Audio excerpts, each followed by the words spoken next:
Pois o tráfego simplesmente se esqueceram de dizer ao Legacy para que descesse para 360. Os pilotos deduziram que deveriam permanecer a 11.100 metros. Não, nenhuma aeronave deve mudar sem ter recebido instruções do controle de tráfego aéreo. Para descobrir por que os controladores não haviam fornecido aquela instrução vital, o Coronel Ferreira analisa mais atentamente a tecnologia usada para monitorar o tráfego aéreo no Brasil. Você poderia chamar a tela do jato Legacy para mim? Na tela radar, nós recebemos a informação de velocidade, altitude e o transponder, que é o modo alfa, que nós chamamos, que é o código transponder da aeronave para a identificação de cada aeronave. A cada voo é atribuído um código individual que ajuda os controladores a rastreá-lo. Abaixo dele há 2 números separados. O da esquerda se refere à real altitude do avião. O da direita, a altitude na qual o avião deveria estar, segundo seu plano de voo. Então aqui, o número muda para 360.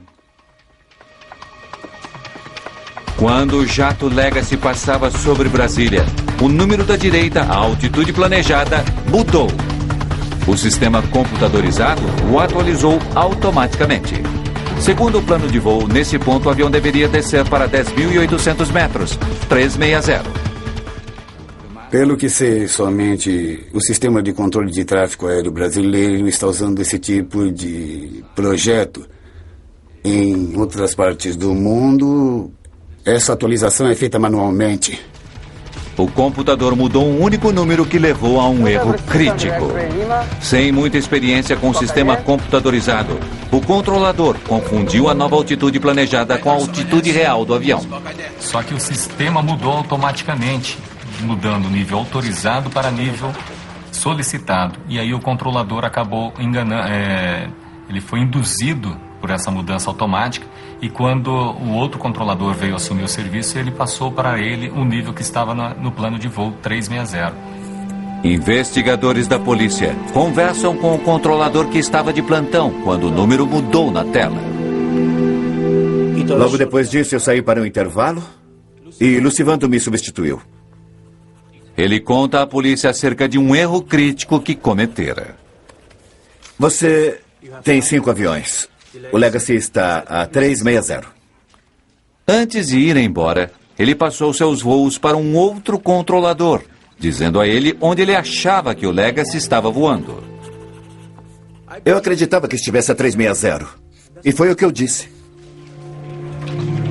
O controlador que estava no momento da colisão, ele tinha recebido a informação que a aeronave estava no 360. Mas, na verdade, o jato estava voando 300 metros mais alto, bem na rota do voo da Gol. O Coronel Ferreira analisa as transcrições das conversas a bordo do Legacy e descobre que a tripulação estava tendo suas próprias dificuldades durante o voo. Quanto mais, rapazes? Essa é uma boa pergunta, Ralph.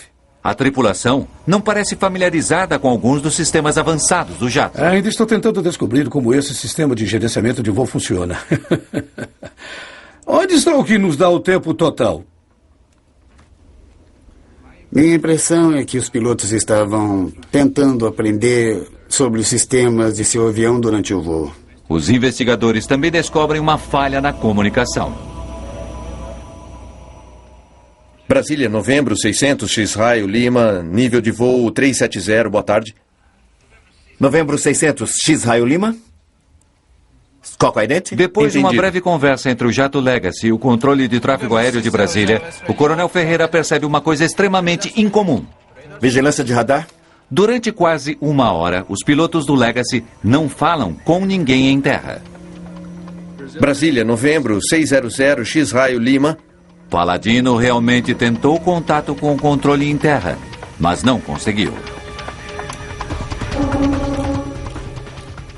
Brasília, novembro, 600, X-Raio, Lima. Ele então tentou as frequências de backup, listadas em seus mapas de navegação. Brasília, novembro, 600, X-Raio, Lima. Seu único contato, uma única mensagem truncada. Desculpe, diga a frequência mais uma vez para novembro, 600, X-Raio, Lima. Tanto os pilotos quanto os controladores de tráfego aéreo deveriam ter se preocupado em manter contato o tempo todo. Essa é sua obrigação. Brasília, novembro, 600 X-Raio Se Lima. pilotos e controladores tivessem conversado, eles poderiam ter descoberto que o Legacy estava voando para o norte, em um corredor reservado para o tráfego no sentido sul. À medida que o público toma conhecimento dos erros na central de controle de tráfego aéreo, começa uma pressão crescente por mudanças. Queríamos compreender o que havia acontecido a essas pessoas dentro das salas de controle. Os controladores deveriam ter conseguido ver em suas telas de radar que esses 2 aviões estavam voando em uma rota de colisão. O controle de tráfego aéreo brasileiro é um dos únicos no mundo feito em grande parte pelos militares. Como é feito pelos militares, isso é feito pela Força Aérea Brasileira. Não tínhamos total acesso às informações a não ser pelo que era divulgado. À medida que os controladores são acusados, muitos deles apontam histórias de excesso de trabalho e treinamento falho. Eles reclamavam que não eram bem treinados no inglês, o idioma internacional na aviação. E também se queixavam sobre seus equipamentos. Na verdade, o controlador que transmitiu errado a altitude do Legacy fazia esse trabalho há apenas 1 ano. Uma importante peça do quebra-cabeça ainda está faltando. Os investigadores ainda não sabem o que aconteceu durante os minutos finais do voo da Gol.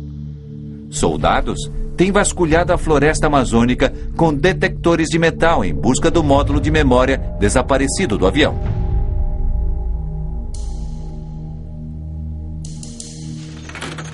Quase 1 mês depois do acidente, ele é encontrado. O coronel Ferreira espera ouvir alguma razão para a tripulação da Gol não ter sido capaz de evitar a colisão com um jato que se aproximava. Gol 1907.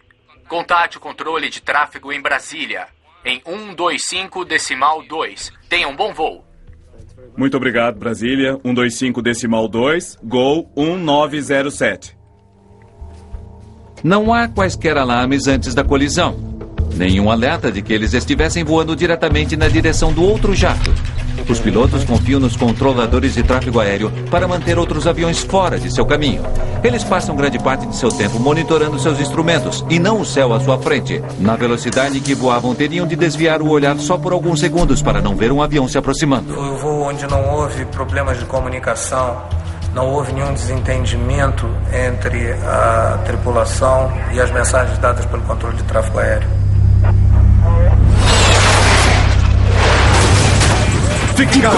Após a colisão, foram surpreendidos, não tiveram ideia do que tinha ocorrido com a aeronave e lutaram até o final como profissionais para manter a aeronave, para recuperar o controle da aeronave.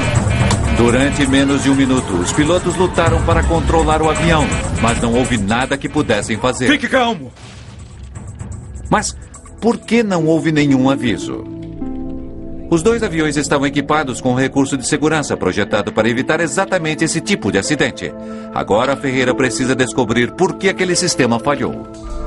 No início da investigação, imagens estranhas de radar sugeriam que os pilotos do Legacy estavam voando desordenadamente sobre o Amazonas. Agora, tais suspeitas desapareceram.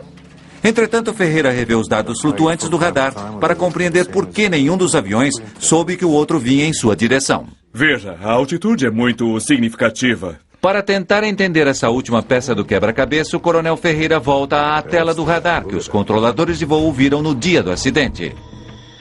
Em vez de exibir apenas a altitude esperada e a altitude real, a tela mostra também a letra Z entre elas. O Z na tela do controlador de tráfego aéreo indica que o avião que ele está vendo perdeu seu transponder. Aviões comerciais modernos são equipados com transponders. Assim como pequenas estações de rádio, eles transmitem informações sobre a altitude do avião e seu número de voo. Essas informações são recebidas por computadores em terra e são imediatamente exibidas nas telas dos controladores de tráfego aéreo. Em Brasília, se o transponder falha, o chamado radar primário é acionado imediatamente. Sinais em terra são enviados, atingem o alvo e voltam. Aquelas leituras estavam terrivelmente imprecisas. A inexatidão do radar que rastreia o jato Legacy explica por que ele parecia estar subindo e descendo. Os investigadores descobrem que o transponder não estava enviando sinais durante mais de 50 minutos antes do acidente.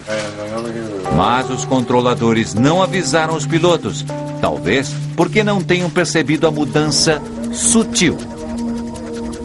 O transponder tem um papel ainda mais crítico.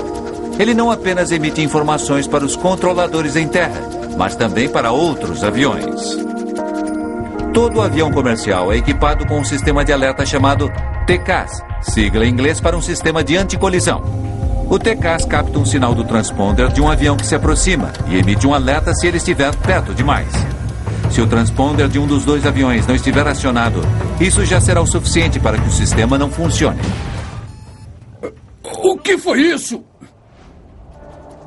Ferreira descobre que o transponder do Legacy estava funcionando no início do voo e depois da colisão. Mas durante mais de 50 minutos críticos ele permaneceu silencioso. Colisão.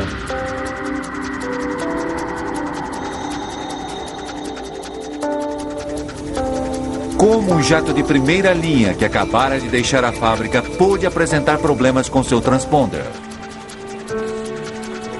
Os investigadores examinam o transponder do jato Legacy. Eles descobrem que o sistema que o controla tivera um histórico problemático. Ele havia sido instalado em um outro avião, mas fora retirado porque não estava funcionando. Ele fora consertado e então colocado no jato vendido para XLR. Os investigadores testam o sistema.